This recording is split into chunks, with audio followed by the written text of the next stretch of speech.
Hello, and welcome to this, our 10th video.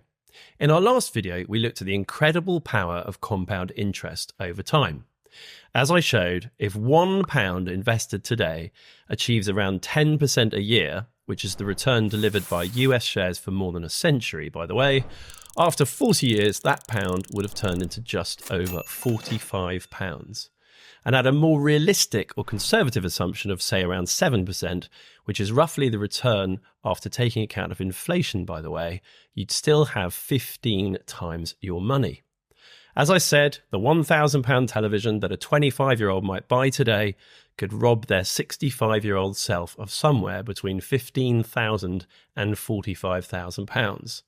But let's put this in a way that makes the example rather more powerful.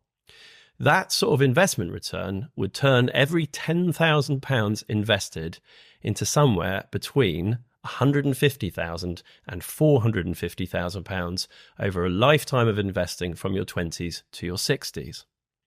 I think it's worth really dwelling on that reality for a moment. It's one of the most important things to understand when it comes to investment and actually even just to life more generally. And this is why it really is so important to sort out investing.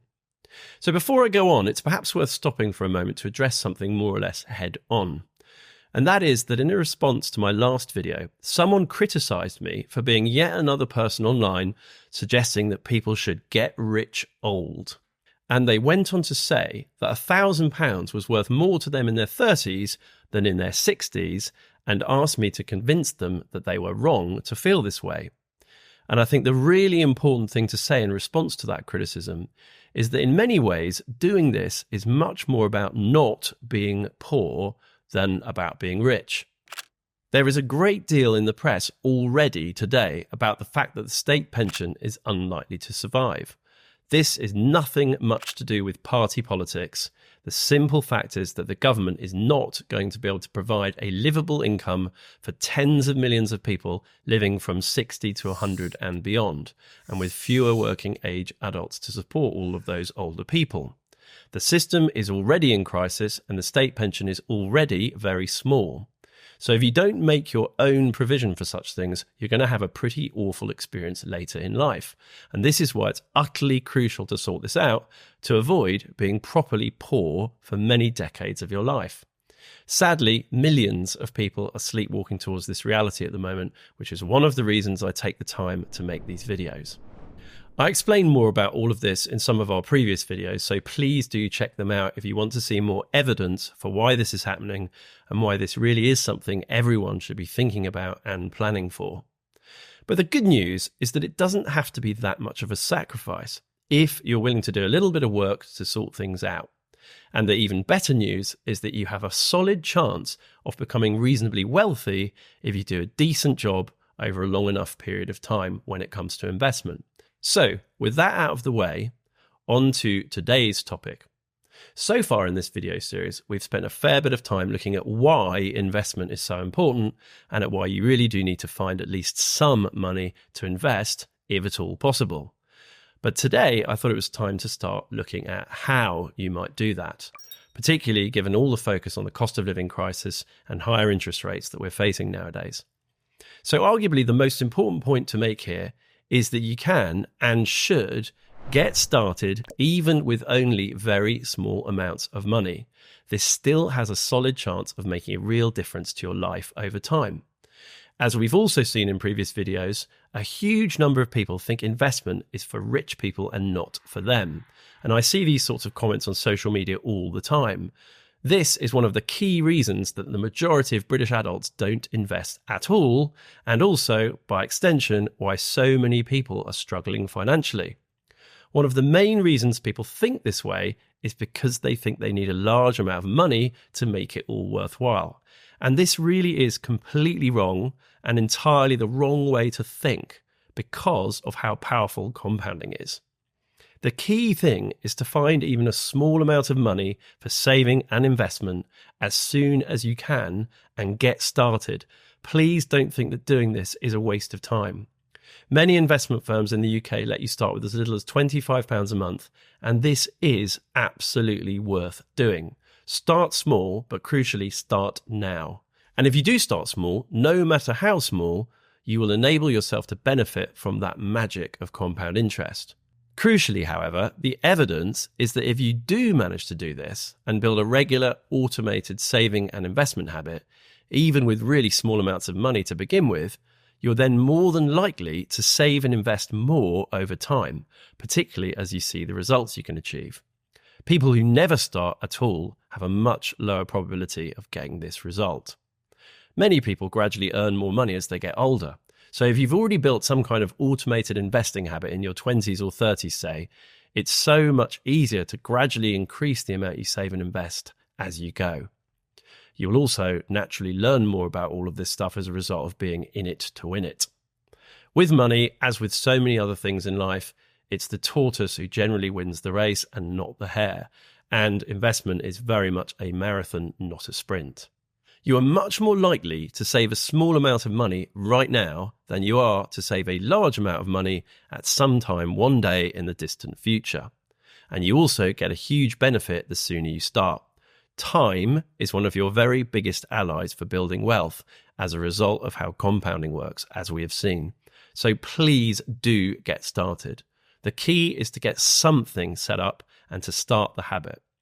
Over time, in an ideal world, you're going to want to save and then invest at least 10% of your monthly income for as many months of your life as you can manage to do that.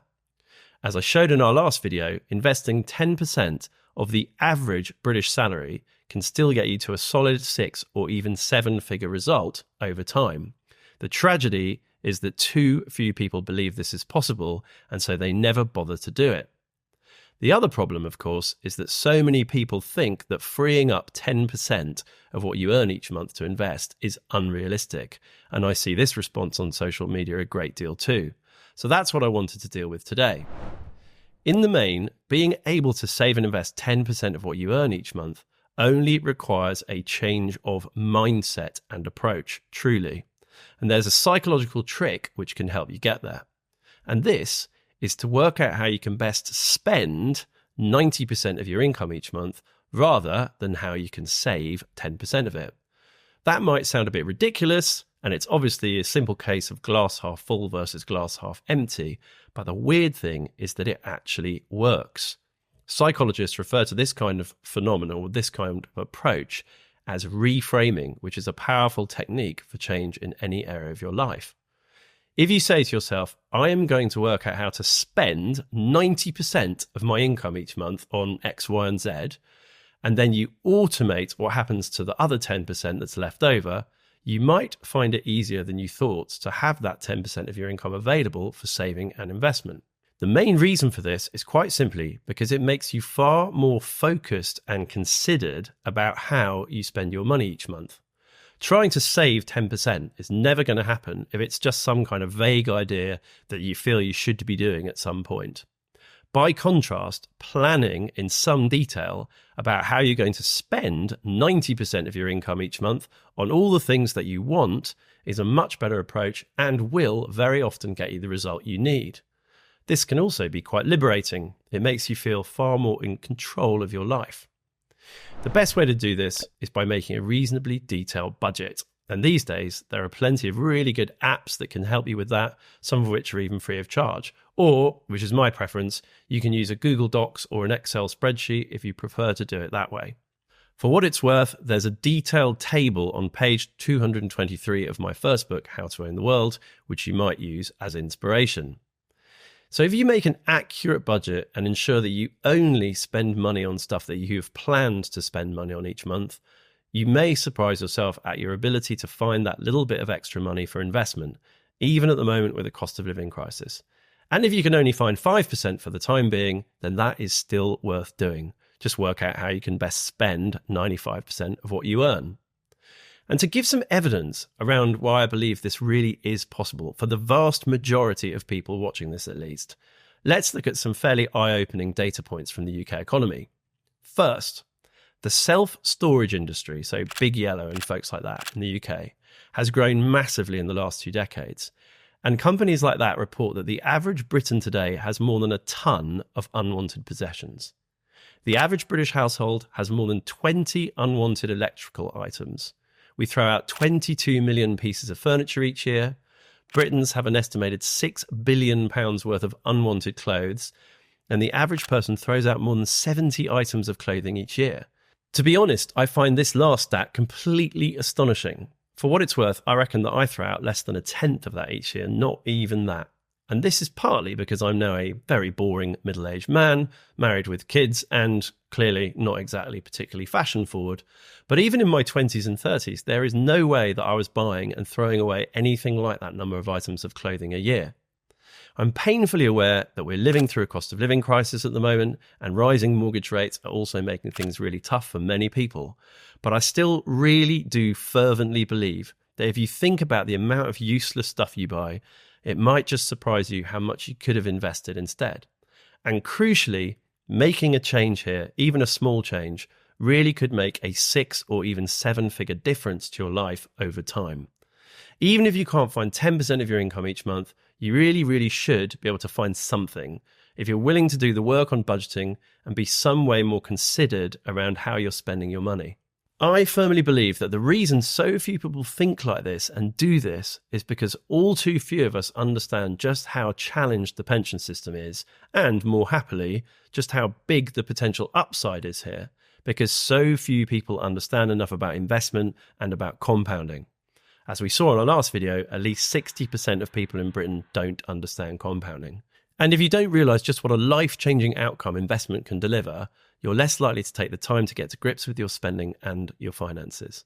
The more you do understand about such things and believe in that amazing upside potential, the more likely you're going to be to take the steps required to sort this out.